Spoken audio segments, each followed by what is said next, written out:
sekarang itu bikin energinya nggak ada. Energinya nggak ada. Dia nggak boleh keluar. Energinya nggak ada. Makanya daripada tugas gue nggak selesai, ya sudah lah, yang bisa aja lah dengan teknologi kayak gini. Itu dulu kita.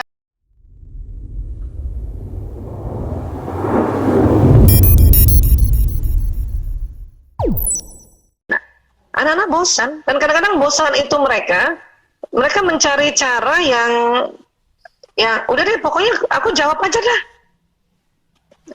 Ini harus kita pahami, anak bosan. Mau tingkat TK, kayak tingkat SD, tingkat SMP, SMA, mahasiswa bosan. Bosan. Apalagi anak-anak yang ekstrovert. Anak-anak ekstrovert ini anak-anak yang dia punya energi kalau belajar bersama-sama temannya atau di luar rumah. Dia baru ada energi. Dan anak ekstrovert itu asbun, asal bunyi. Menurut saya nggak semuanya yang begini ya. Menurut saya, karena anak-anak itu terbagi nanti ada watak ekstrovert, introvert, dan ambivert. Anak ekstrovert itu pasti bosan. Nah, dengan bosan, ya dia selalu mau cepat. Anak ekstrovert itu ciri khasnya mau cepat, mau lucu, mau dianggap, dan mau ketemu teman banyak, dan mau di luar. Nah sekarang pandemi lagi nggak boleh kemafain, ya. Dan asal bunyi memang. Jadi kalau tadi misalnya tadi ya, contoh tadi ya, yang tentang input, output, dan produknya apa, inputnya tangan. Satu harus ditanya dulu maksudnya apa. Maksudnya apa nih nak? Bisa jadi memang maksudnya dia adalah ya sesuatu yang dia sulit menjelaskan karena pengen cepet tadi nulis. Atau bisa jadi dia kepengen asal bunyi aja supaya lucu. Sekarang kan anak-anak mencari cara bagaimana dopamin keluar atau yang dikejar pituitari. Nah karena anak-anak zaman sekarang dia cari lucu-lucuan, asal-asalan gitu. Ya kondisi sekarang ini memang targetnya nggak bisa seperti sebelum pandemi. Jadi kalau banyak orang tanya, Bu Aisyah, generasi ini nih, generasi virtual ini mau jadi apa dia? Nggak tahu. Jangankan mau jadi apa, sehat aja kita nggak tahu. Kita nanti bisa nggak ya dengan vaksin nanti kita bisa sehat semua? Nggak tahu. Ini harus diingat ini. Nggak tahu. Mau tanya siapa Pak Joko Widodo? Tahu bagaimana nanti jadinya nih generasi virtual jadi? Nggak tahu beliau. Oh dunia aja nggak tahu. Saya terus terang kalau ibu-ibu tanya, Bu Aisyah gimana nanti kualitas generasi itu? Nggak tahu. Udah sehat aja syukur. Udah sehat aja syukur. Ini yang harus kita sadari sekarang. Kalau tadi pertanyaannya konteksnya virtual. Memang bukan kebodohan, kebosanan. Bosan anak-anak. Bosan. Ya, nah artinya begini. Dan kalau ditanya tadi, apakah mereka nyontek? Nggak tahu. Kenapa? Karena Bapak Ibu guru, Bapak Ibu dosen nggak bisa mengontrol mereka. Ini perbedaannya belajar sebelum pandemi yang tatap muka dengan yang online. Ini perbedaannya. Makanya kata Mas Menteri Pendidikan Kebudayaan Pak Nadiem bahwa standarnya tidak bisa lagi seperti sebelum pandemi. Kita harus realistis. Dan nggak usah berprasangka buruk. Anak pasti nyontek nih. Karena kapan kita berprasangka buruk terus-terusan nyontek betulan. Kenapa nggak bilang, terima kasih ya yang mengerjakan sendiri dengan jujur, terima kasih ya. Fokus ke situ. Anak-anak yang dibilangin terima kasih dengan jujur, itu langsung tertentu tuh. aku nyontek, berarti bukan buat aku, terima kasih. Nggak apa-apa juga. Dan kalau nyontek terus kenapa? Sekarang ini memang generasi copas. Generasi copy paste, memang. Karena teknologinya memberikan kemudahan untuk copas. Generasi copy paste. Oh, jangankan anak-anak mahasiswa, kita kerja aja, misalnya kerja nih, ada pegawai kerja disuruh bosnya bikin surat, copy paste. Copy pastenya nggak pinter. Tanggal salah, bulan salah, marahin itu. Ini generasi copas. Kenapa? Teknologinya membuat kita mempermudah copas. Nah, apa sih yang mau diambil kalau dia copas? Pada saat dia copas itu kan nggak asal copas, dia ada kesempatan membaca. Nah pada saat kecepatan copy paste tapi dia membaca, itu tersambung di otak. Kenapa copas? Karena sekarang informasi terlalu banyak. Kalau nggak dicopas, ketinggalan informasi. Zaman kita dulu informasi dikit, cuman tahu dari koran. Makanya kita ya waktu misalnya membuat karya tulis pada di kuliah, kita lihat buku kita ketik ulang. Kenapa? Karena memang saat itu hanya bisa lihat buku, belum ada teknologi untuk copas. Dan ilmu memang belum banyak. Sekarang, kenapa saya bilang generasi copas? Karena terlalu banyak ilmu, satu hari aja, informasi banyak banget. Kalau dia ketik ulang, maka dia akan ketinggalan percepatan informasi lain yang masuk, maka dia copas. Nah, pada saat copas kita berharap, dia copasnya itu, dia baca. Ya kan? Nanti tinggal lihat, oh ini generasi copas, tapi ada copas yang cerdas, ada copas yang ceroboh. Copas yang ceroboh dia nggak baca, mencopas aja tuh salah tuh tanggal, tahun, hari salah. Oh ini generasi copas yang cerdas apa? Dia baca rupanya walaupun dia copas dia baca. Kenapa? Nggak ada yang keliru. Begitu cara berpikir kita. Memang tidak mudah karena kita bukan generasi ini. Inilah butuh kesadaran yang sangat luar biasa. Itu tadi dari awal saya bilang mereka nggak mau dibilang generasi yang tukang nyontek lah, generasi yang buruk dan sebagainya. Nggak mau. Kenapa? Otak mereka dia lahir di saat teknologi informasi begitu luar biasanya, ya makanya otak langsung beradaptasi untuk bagaimana informasi yang cepat ini didapat copas. Saya juga kalau saya nih misalnya disuruh bikin modul saya copas loh. Terus terang kenapa? Setiap hari banyak modul yang aneh-aneh, kemudian atau modul yang judulnya orang tuh panitia minta yang begini-begini, tapi saya punya intinya, yaitu inti kalau bukan otak pria wanita atau inti neuroscience atau emosi.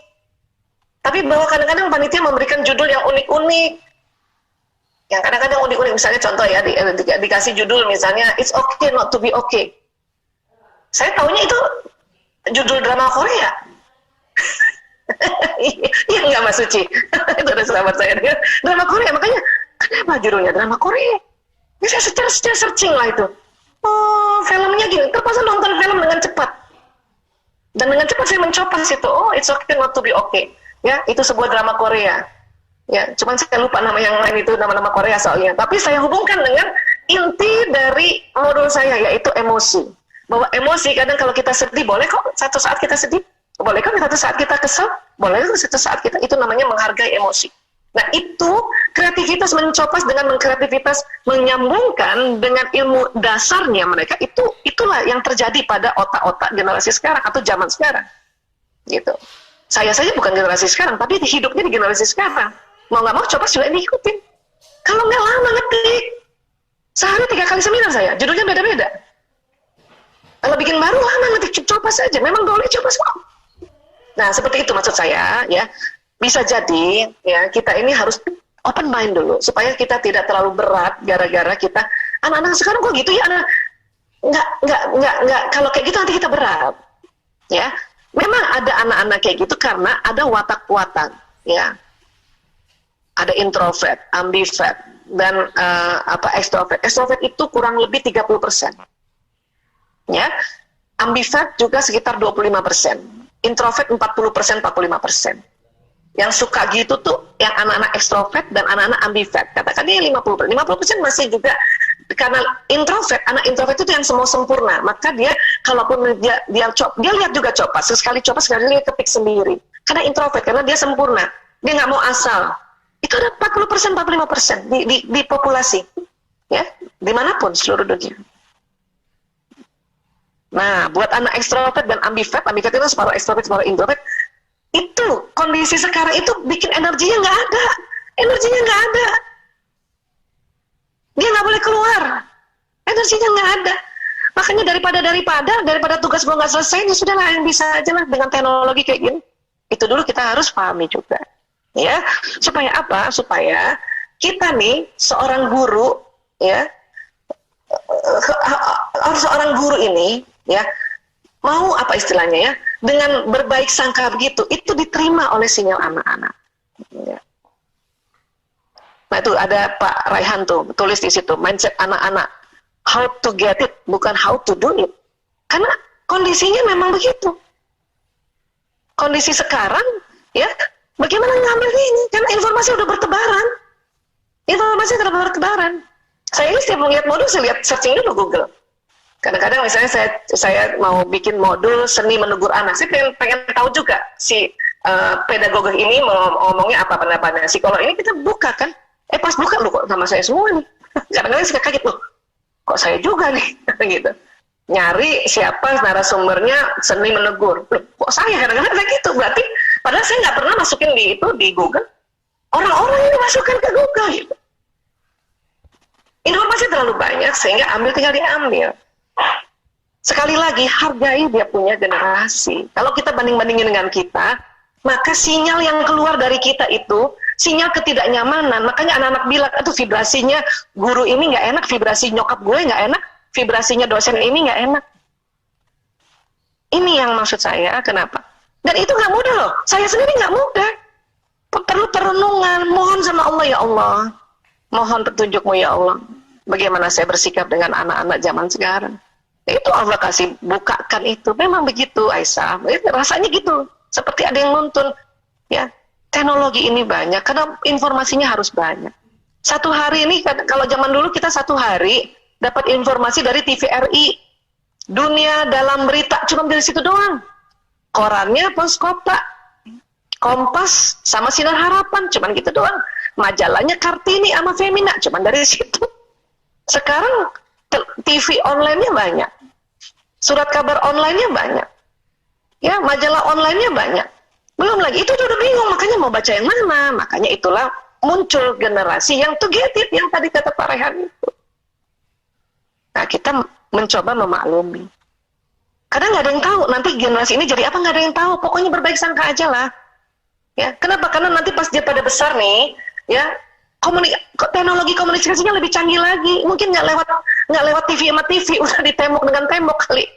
Itu juga kita nggak tahu, ya. Jadi kayak gitu. Nah, adapun misalnya tadi ayah mengatakan nggak boleh bosan. Nah, itu tadi yang saya bilang, peran ayah itu the person of tega. Peran ibu, ya orang yang membasuh luka.